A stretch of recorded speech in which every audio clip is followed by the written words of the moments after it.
हमारे YouTube channel Adarsh with academy में आप सभी का स्वागत है।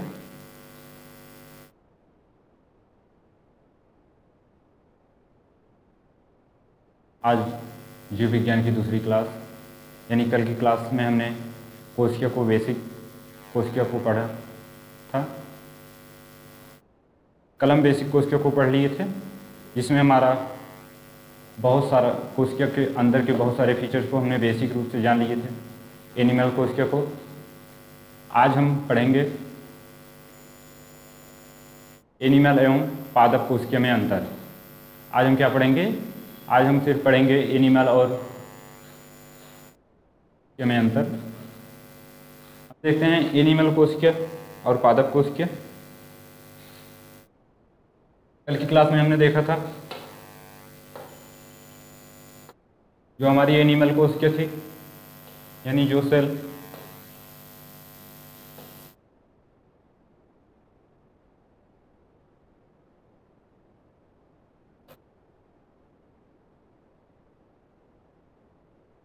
जो हमारी एनिमल कोशिका थी वह कैसी कोशिका थी? गोल थी। और आज हम पादप कोशिका देखेंगे। पादप कोशिका हमारी कुछ इस आकृति की यानी चौकोर होती है। एनिमल कोशिका जो हमारी है वह गोल होती है, और जो हमारी पादप कोशिका है यह हमारी एनिमल कोशिका हो गई।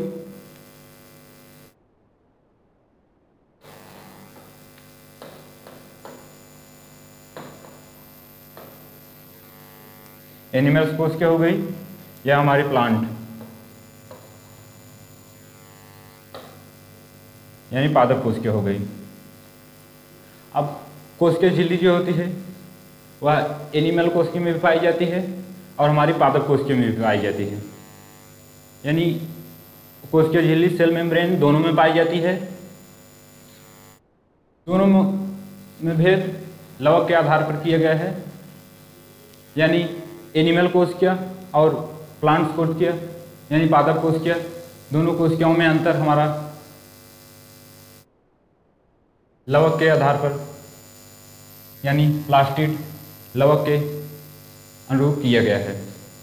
कोशिका झिल्ली हमारी एनिमल सेल में भी पाई जाती है और कोशिका झिल्ली हमारी पादप सेल में भी पाई जाती है।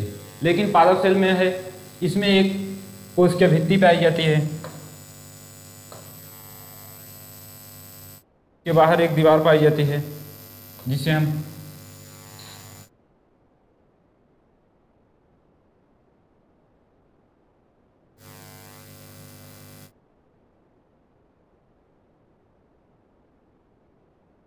यानी कोशिका झिल्ली के बाहर एक कोशिका भित्ति पाई जाती है, और इसमें एक छोटी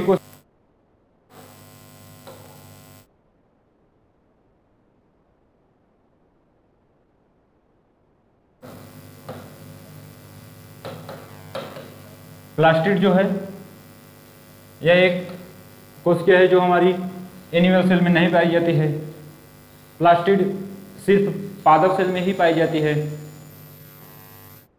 तो इसी तरह एनिमल सेल में वैक्यूज छोटा पाया जाता है और पादप सेल में वैक्यूज बड़े साइज का पाया जाता है। इसी प्रकार बहुत सारे छोटे छोटे अंतर हैं एनिमल सेल और पादप सेल में। अब हम आगे देखते हैं जो हमारे प्लास्टिड पाया जाता है यह 3 प्रकार का होता है। हम देखते हैं प्लास्टिड क्या क्या है। जो प्लास्टिड पाया जाता है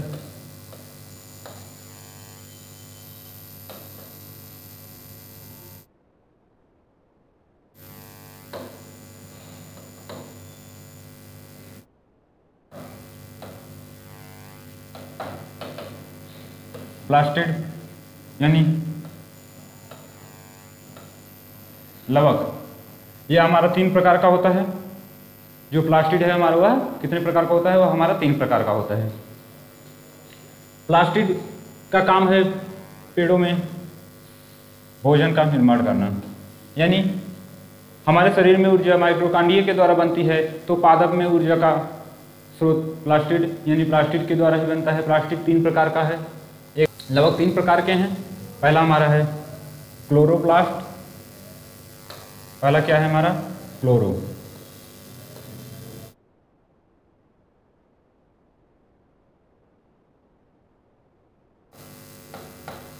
क्लोरो प्लास्ट। दूसरा हमारा है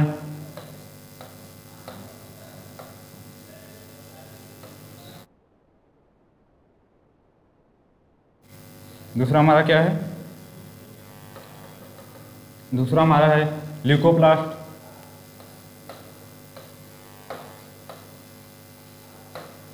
और तीसरा हमारा है क्रोमोप्लास्ट।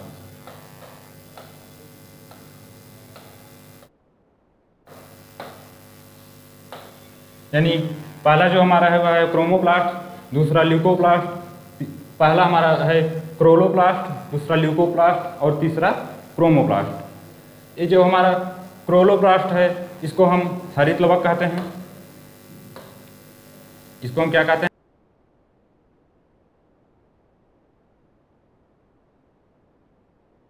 चलो छोड़ो, कोई बात नहीं, ब्लिंक कर गया था। हम क्या पढ़ रहे थे? हम यही देख रहे थे पादप सेल में प्लास्टिड यानी लवक। लवक 3 प्रकार का होता है। एक हरित लवक, जिसे क्रोलोप्लास्ट, ल्यूकोप्लास्ट और क्रोमोप्लास्ट हरित लवक, और इसे हम क्या कहते हैं?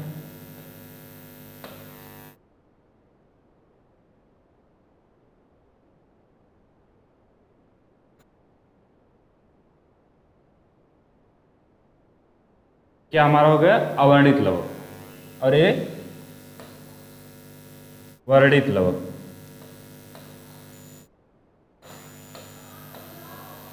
ये हमारा वर्णित लवक हो गया। अब हरित लवक के कारण पेड़ हरे भरे होते हैं।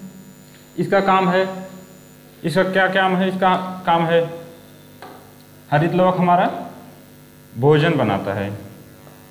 यानी भोजन बनाने का काम, भोजन को बनाने का काम हमारा हरित लवक करता है। और ये हमारा हो गया अवर्णित, मतलब स्टोर करने का काम।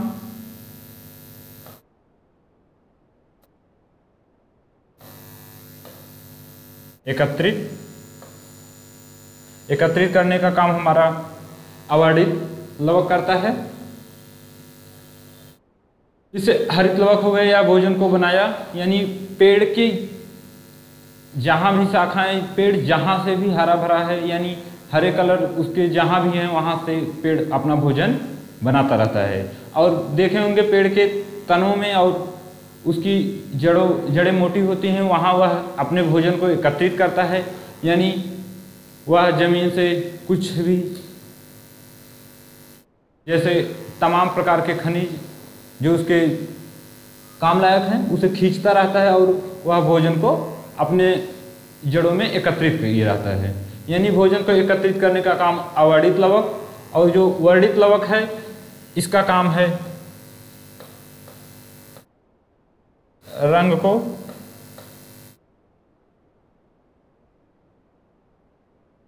प्रदान करना।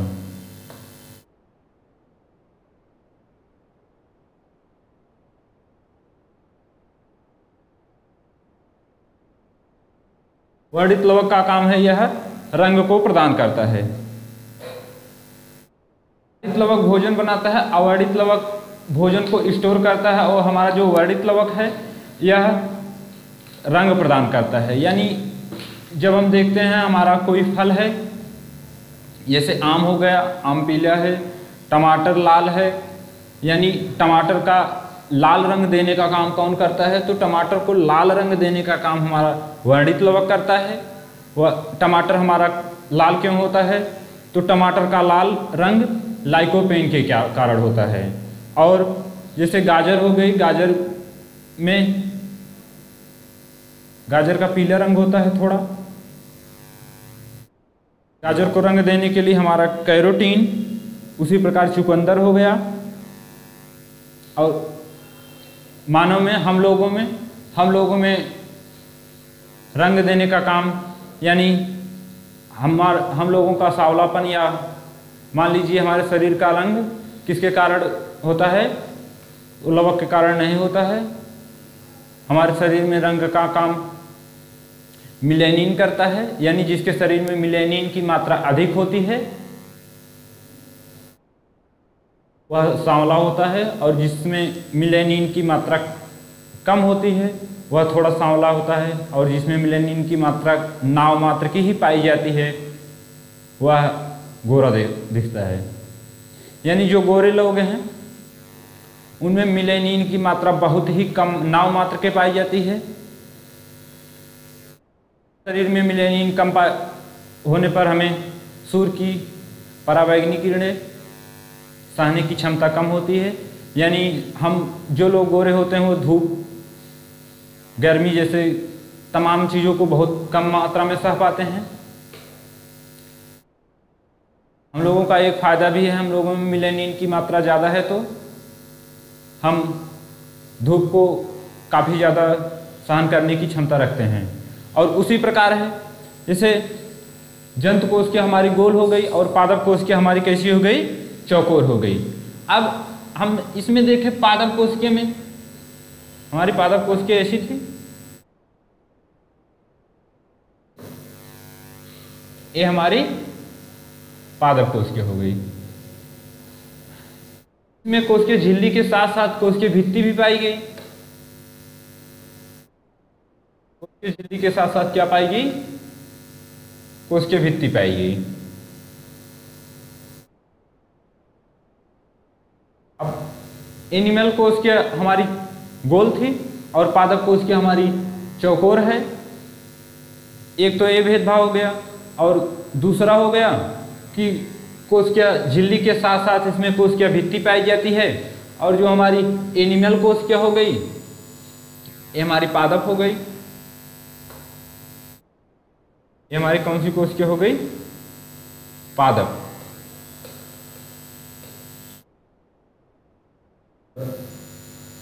ये हमारी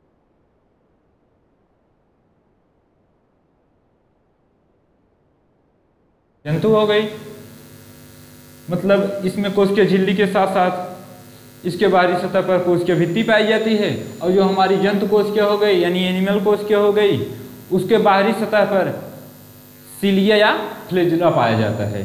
यानी इसमें एक छोटा छोटा रोई टाइप पाया जाता है, और इसमें इस प्रकार के बड़े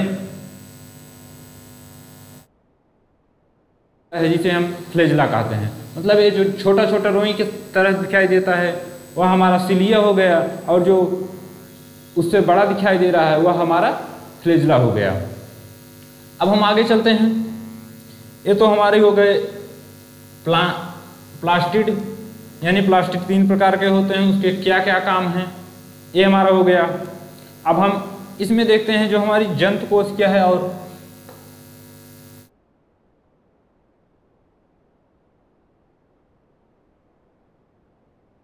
अब इसमें हमारा जो जंतु कोश क्या है और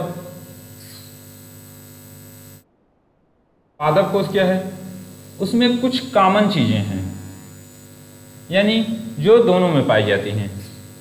जैसे कोई चीज कॉमन हो गई, वह कुछ चीजें हैं ऐसे जो जंतु कोश के और पादप कोश के दोनों में पाई जाती हैं, और कुछ चीजें ऐसी हैं जो सिर्फ जंतु कोशिका में पाई जाती हैं और पादप कोशिका में नहीं पाई जाती हैं, और कुछ चीजें ऐसी हैं जो पादप कोशिका में पाई जाती हैं और जंतु कोशिका में नहीं पाई जाती हैं। अब कुछ तो हमारी हैं जो पादप कोशिका में पाई जाती हैं लेकिन जंतु कोशिका में नहीं पाई जाती हैं, लेकिन कुछ ऐसी चीजें हैं जो जंतु कोशिका और पादप कोशिका दोनों में पाई जाती हैं। यानी जो कॉमन है, जो हमारी दोनों में पाई जाएंगी, उसे हम देखेंगे। दोनों में हमारा क्या क्या पाया जाता है।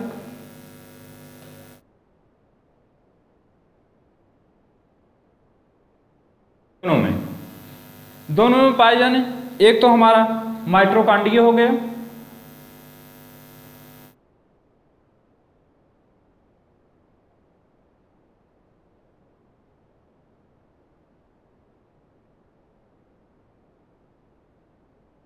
दोनों में पाए जाने वाले छोटी छोटी कोशिकाएं, और दोनों में समान रूप से पाए जाने वाले, जैसे कोशिका झिल्ली हो गई और हमारा राइबोसोम हो गया।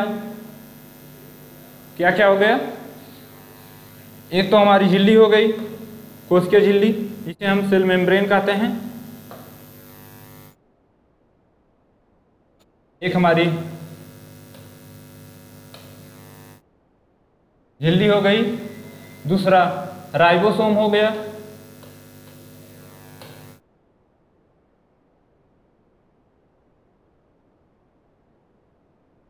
राइबोसोम हो गया जो एक्टिनियस पाया जाता है, जो हमारा कौन सा पाया जाता है?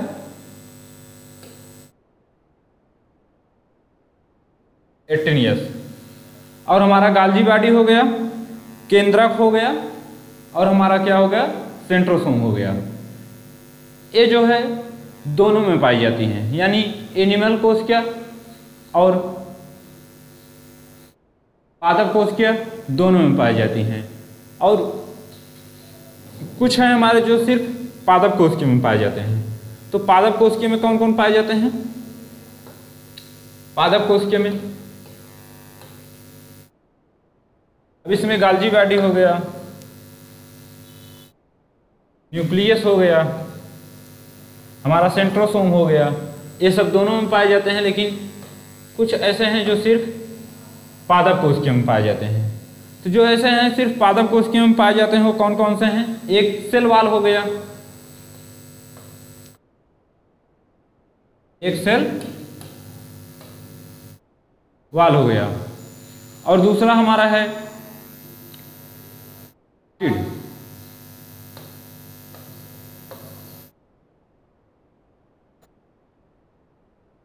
प्लास्टिड, यानी पादप कोशिका में सेल वॉल और प्लास्टिड पाया जाता है, जो हमें जंतु कोशिका में नहीं पाया जाता है। अब कोशिका, जंतु कोशिका में दो प्रकार के हैं। एक हमारा यूकैरियोटिक हो गया, यानी जंतु कोशिका हमारी गोल हो गई, इसमें हमारा पाया गया mitochondria, nucleus, गाल्जी body, centrosome, lysosome, ribosome, endoplasmic reticulum. Endoplasmic reticulum के निचले सिरे पे हमारा राइबोसोम पाया जाता है, लाइसोसोम हो गया, वैक्यूज हो गया, इसी प्रकार के तमाम चीज़ें पाई जाती हैं। तो इसमें भी दो प्रकार के होते हैं, एक हमारा प्रोकैरियोटिक, एक हमारा हो गया प्रोकैरियोटिक, और दूसरा हमारा हो गया यूकैरियोटिक। यानी प्रोकैरियोटिक हो गया और हमारा यूकैरियोटिक हो गया।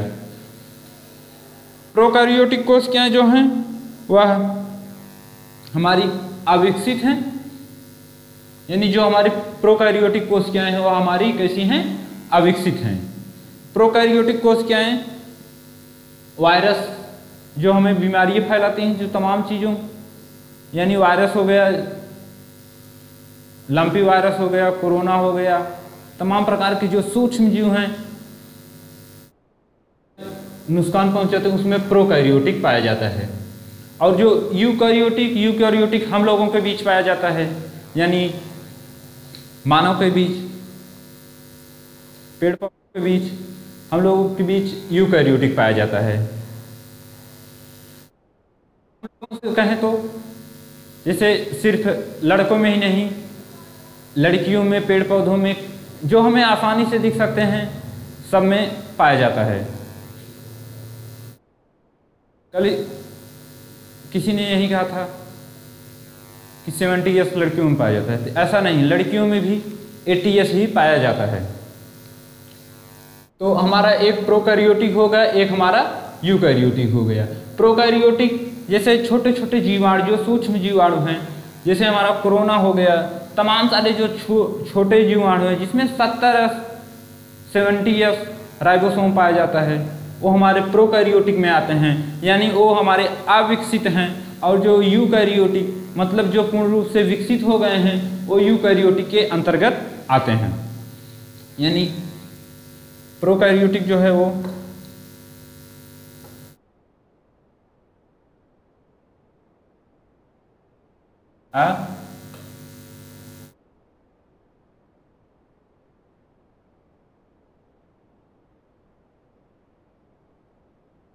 विकसित, यूकैरियोटिक जो हमारा है वो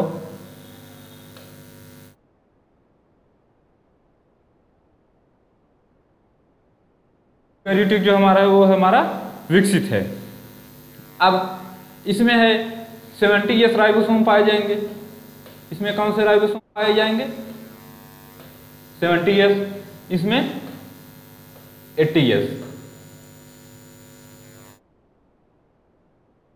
प्रोकैरियोटिक में जो न्यूक्लियस पाया जाएगा वो बिना कवर का होगा, और यूकैरियोटिक में जो न्यूक्लियस पाया जाएगा वो कवर का होगा। यानी प्रोकैरियोटिक में हमारा जो न्यूक्लियस पाया जाता है उसमें कवर नहीं होती है। इसमें ज़्यादा कुछ, वायरस में ज़्यादा कुछ होता ही नहीं है।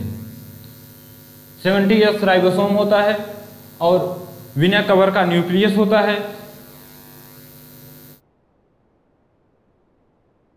बिना कवर का न्यूक्लियस होता है। जीव द्रव्य पाया जाता है, कोशिकीय भित्ति पाई जाती है, और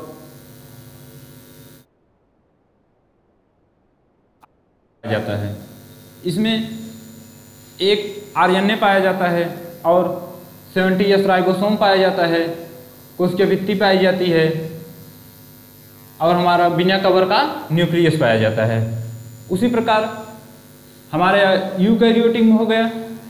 यूकैरियोटिक में क्या क्या पाया जाता है?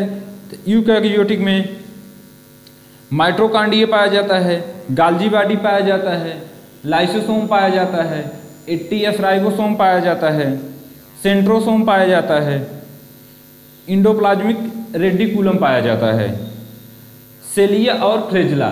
सेलिया और फ्लैजेला जो है वो दोनों में पाई जाती है। यानी जो सेलिया और फ्लैजेला है वह हमारा प्रोकैरियोटिक में भी पाया जाता है और यूकैरियोटिक में भी पाया जाता है।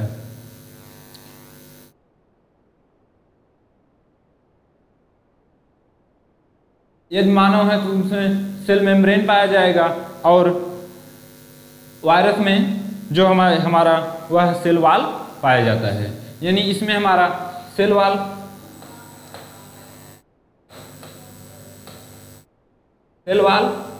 इसमें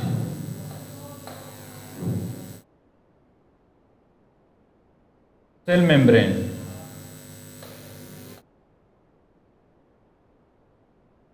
इसमें सेल वॉल पाया जाता है और इसमें सेल मेम्ब्रेन पाया जाता है। तो ये तो हो गए हमारे।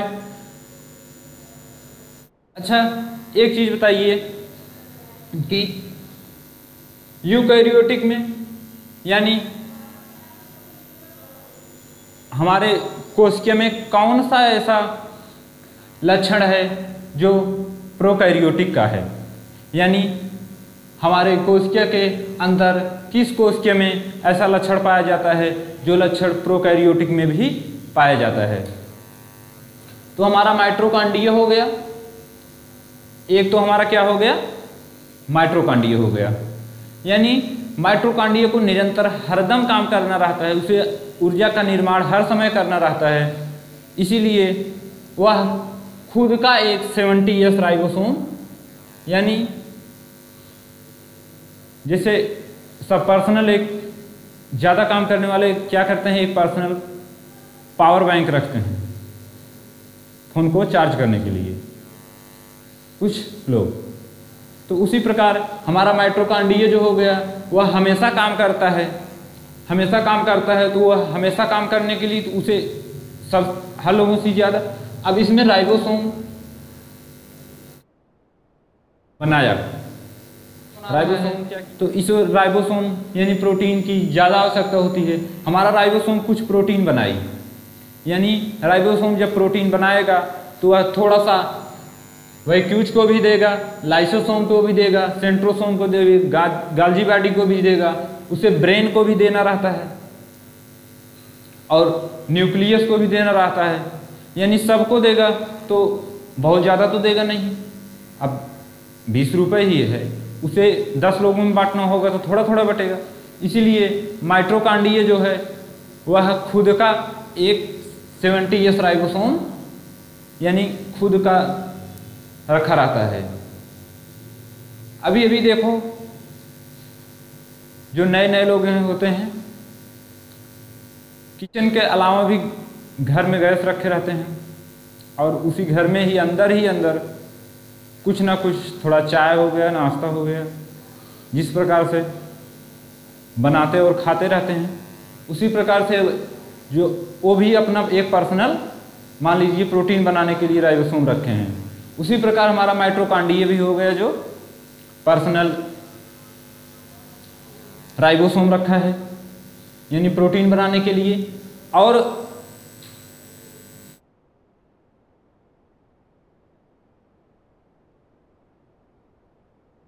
कौन ऐसा है यूकैरियोटिक जिसमें प्रोकैरियोटिक का माइटोकॉन्ड्रिया को छोड़कर कोई तो और है जिसमें प्रोकैरियोटिक का लक्षण पाया जाता है। कई बार प्रश्न पूछा गया है कि कौन सा ऐसा कोशिका के अंदर कौन सी ऐसी कोशिका है जिसमें यूकैरियोटिक की, वह कौन सी ऐसी कोशिका है जिसमें प्रोकैरियोटिक के लक्षण पाए जाते हैं। तो एक हमारा माइटोकॉन्ड्रिया हो गया, दूसरा हमारा प्लास्टिड हो गया। यानी ये दोनों जो है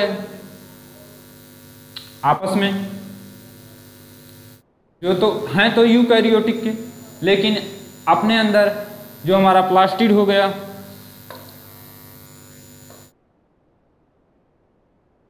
ये हमारा क्या हो गया, प्लास्टिड हो गया। यह भी 70S राइबोसोम अपने अंदर रखा है, यानी माइटोकॉन्ड्रिया भी छुपा के 70S रखा है राइबोसोम और प्लास्टिड भी 70S राइबोसोम रखा है। अब ये तो हमारे यूकैरियोटिक के हो गए, लेकिन उसके अंदर प्रोकैरियोटिक के लक्षण पाए गए, तो वह हमारा एक तो ये हो गया और दूसरा हमारा हो गया प्लास्टिड। अब हम आगे देखते हैं। अब हम न्यूक्लियस आगे पढ़ेंगे। आगे हम क्या देखते हैं, ये हमारी कोशिकीय झिल्ली हो गई, mitochondria, Golgi body, centrosome, lysosome, vacuoles, RNA, endoplasmic reticulum, vacuoles हो गया, लाइसोसोम हो गया, सेंट्रोसोम, ये गाल्जी बॉडी, माइटोकॉन्ड्रिया।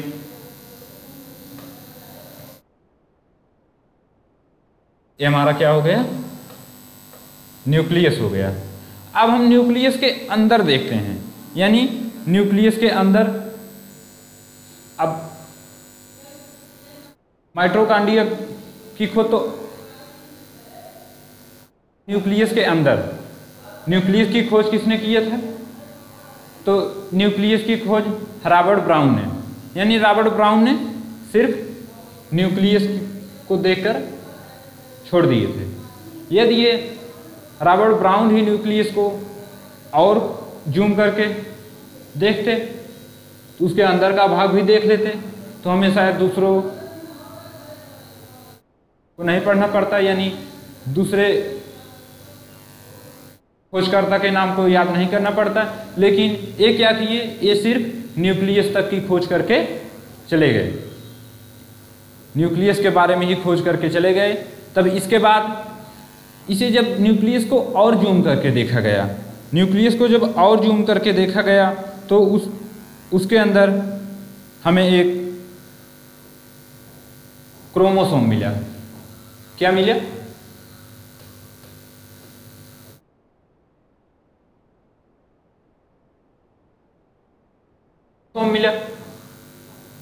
यानी न्यूक्लियस को जब और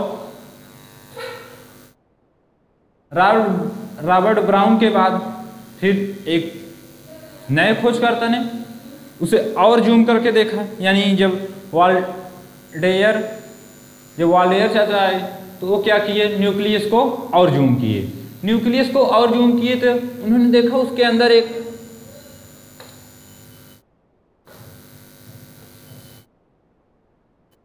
इस प्रकार की आकृति मिली।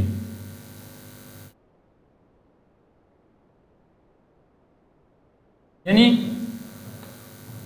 जब वाल्डेयर ने न्यूक्लियस को और जूम करके देखा तो इसमें एक इस कैंची की तरह, रिंच की तरह आकृति मिली, यानी जिसे उन्होंने क्रोमोसोम नाम दिया। यह हमारा क्रोमोसोम है, मतलब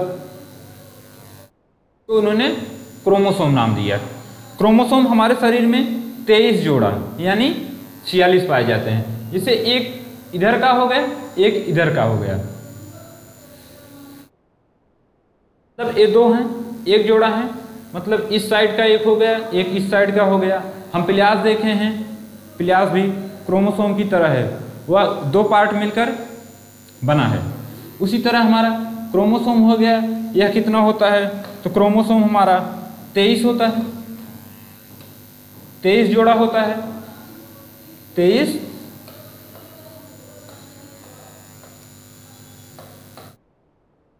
जोड़ा होता है, यानी 46। टोटल कितने होते हैं, 46। अब इस न्यूक्लियस में जो क्रोमोसोम पाया गया, जो गुणसूत्र पाया गया, वह जब हम इसके एक छोर को पकड़कर जब तेजी से खींचे, हम इसे मिटा देते हैं, यानी ये हमारा क्रोमोसोम हो गया। कि जब हम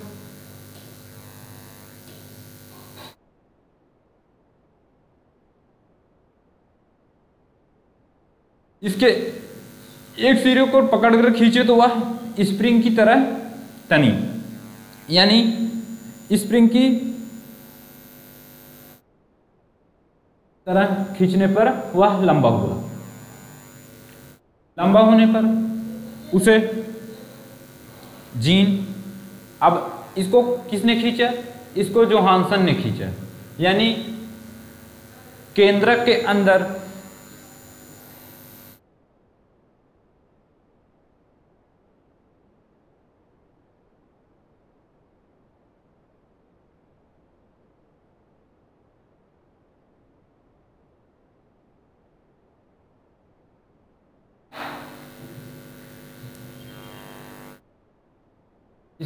कैंची की तरह आकृति पाई गई, इसे हम जीन यानी डीएनए कहे। यानी केंद्रक के अंदर जो केंद्रक द्रव पाया गया, जिसे हम केंद्रिका द्रव कहते हैं, उसको जब जूम के देखा गया तो उसमें इस प्रकार के 23 जोड़े यानी 46 डीएनए थे।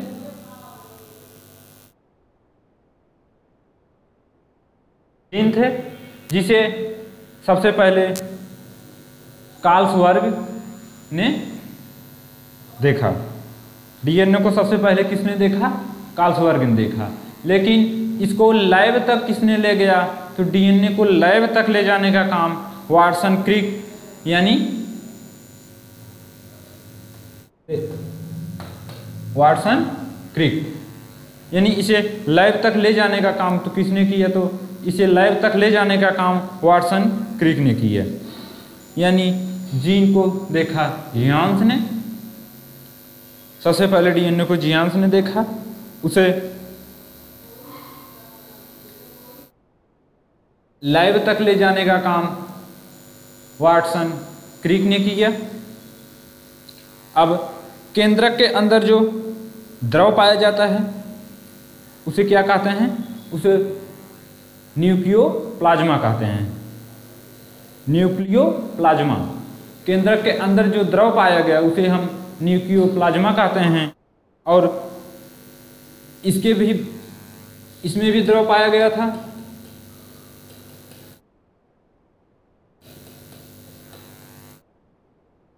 जिसे हम जीव द्रव्य कहे थे।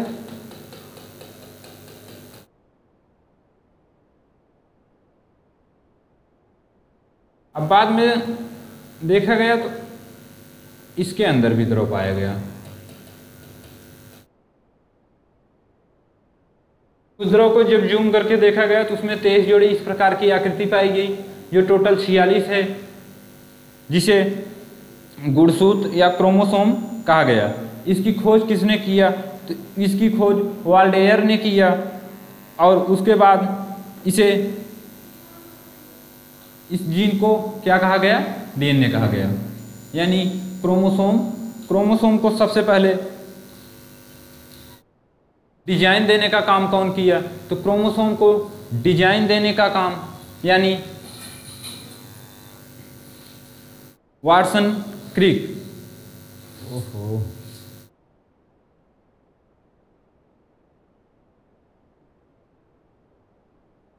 यहां सामने से चले जाते।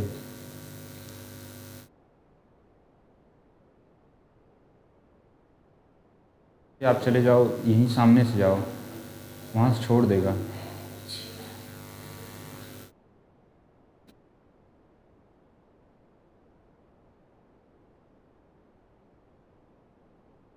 ठीक है।